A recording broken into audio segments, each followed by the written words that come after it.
नमस्कार। मैं राजेंद्र प्रसाद द्विवेदी शिवपुरी से आज फिर से आपके बीच में उपस्थित हूँ। पूज्य गुरुदेव ब्रह्मलीन महात्मा नारायण दास जी महाराज जी की पुस्तक रामचरितमानस में कुंडलिनी, इसमें पिछले एपिसोड में आपको अवगत कराया था कि जब सती ने सीता का रूप धारण कर राम की परीक्षा लेने हेतु रास्ते पर बैठ गई तो श्री राम ने उन्हें तुरंत पहचान लिया और कहा, माँ, मैं दशरथ पुत्र राम पिता की आज्ञा से वन में आया हुआ हूँ। यहाँ मेरी साध्वी सीता का अपहरण हो गया है।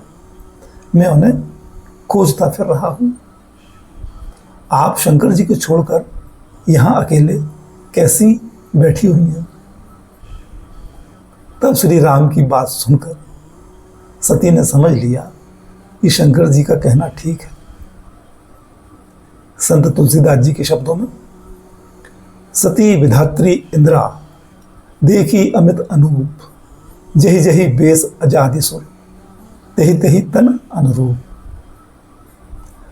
देखे जहतह रघुपति जेते, सक्तिन सहित सकल सुर लेते।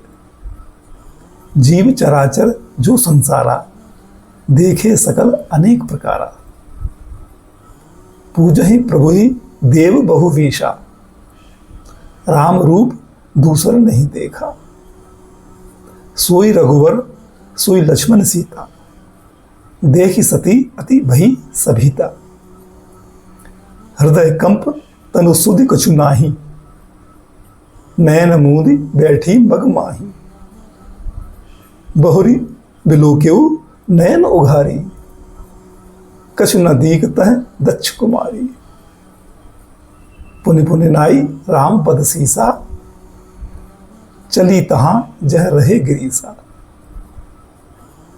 इस प्रकार उन्हें यह अनुभव हो गया कि राम, लक्ष्मण और सीता प्रत्येक स्थिति में एक से ही रहते हैं। राम ब्रह्म के प्रतीक हैं, लक्ष्मण जीव के और सीता माया के प्रतीक हैं।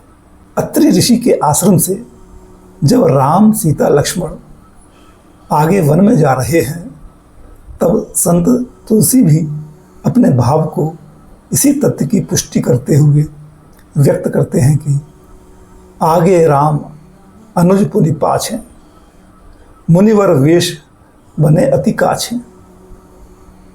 उभय बीच श्री सोहई कैसी, ब्रह्म जीव विच माया जैसी। साक्षी भाव आधार का काम करता है। साक्षी भाव आधार का काम करता है। अतः राम मूल आधार सत्ता है, जिसके आधार से माया उत्पत्ति, पालन और संहार करती है। सीता ही माया है, जो कुंडलनी शक्ति की प्रतीक है। लक्ष्मण जी जीव भाव के प्रतीक हैं। वे ही सेवक के रूप में मैंपन है, जो कुंडलनी के आदेशों का पालन करता है। राम के ब्रह्म भाव व सीता के माया भाव की पुष्टि श्री संत तुलसी वाल्मीकि से कहलाते हैं कि श्रुति सेतु पालक राम तुम, जगदीश माया जानकी। जो सृजति जगु पालति हरति, रुख पाए कृपा निधान की। अतः सती इस रहस्य को भली प्रकार अब समझ गई कि प्रत्येक शरीर में साक्षी भाव, स्वामी भाव तथा सेवक भाव सदैव विद्यमान रहता है। यानी राम, सीता और लक्ष्मण सदैव रहते हैं। स्वामी भाव आदेश देता है और सेवक भाव आदेश का पालन करता है। सेवक भाव पृथक अस्तित्व नहीं रखता, वह कुंडलिनी का ही एक अंश है। काम पृथक होने से उसका पृथक अस्तित्व दिखता है, किंतु सती को सीता के समान समझकर जब शंकर जी उनसे मां के समान आचरण करने लगे तो सती से यह व्यवहार सहन नहीं हुआ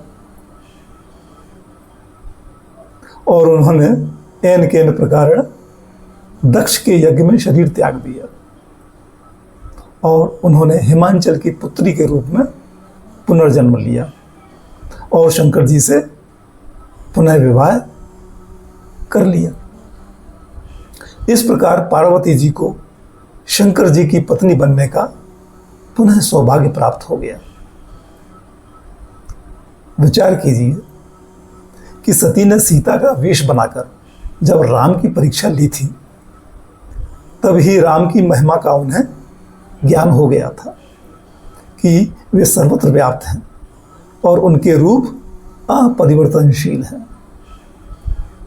ये सब उन्होंने स्वप्नवत देखा था, किंतु जब उनके नेत्र खुल गए स्वप्न टूट गया।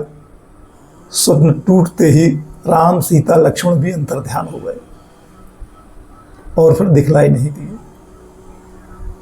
इस प्रकार राम की महिमा उन्होंने देखी, किंतु जिस सत्ता से उन्होंने देखी उन्हें शक्ति की स्थायी अनुभूति नहीं हुई। अनुभूति की जिज्ञासा के लिए ही उन्होंने फिर अगला जन्म लिया। आज के लिए इतना ही। कल फिर आपकी सेवा में उपस्थित होंगे। तब तक के लिए जय सिया राम।